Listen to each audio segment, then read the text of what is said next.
Dobrý deň, priatelia. Rada by som vás informovala, že máme na svete už 5. verziu alchymie, ktorú sme momentálne doplnili o samostatnú kapitolu, ktorá sa volá Zberný dvor. Recyklácia odpadu má zmysel. Ďakujeme, že ho triedite.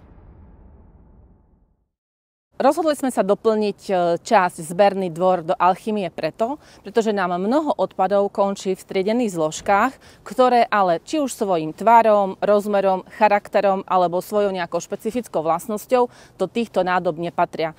Nie sú to samozrejme iba nádoby na triedené zložky, ale môžu tu byť aj nádoby na zmesový odpad.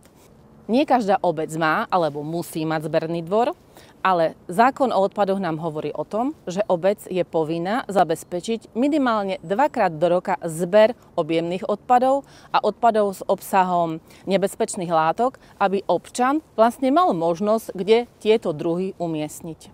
Čo sa týka druhov odpadov, ktoré je vhodné umiestniť na zberný dvor, ide tu napríklad o nádoby pod tlakom, záhradný nábytok, rôzny iný nábytok, rôzne objemné odpady. Sú to ale aj odpady s obsahom nebezpečných látok, rôzne druhy chemikálií, rôzne obaly, kde vlastne je ten obsah nejakých rozpušťadiel alebo nejakých látok, lakov a podobne, olejov, motorových, prevodových olejov.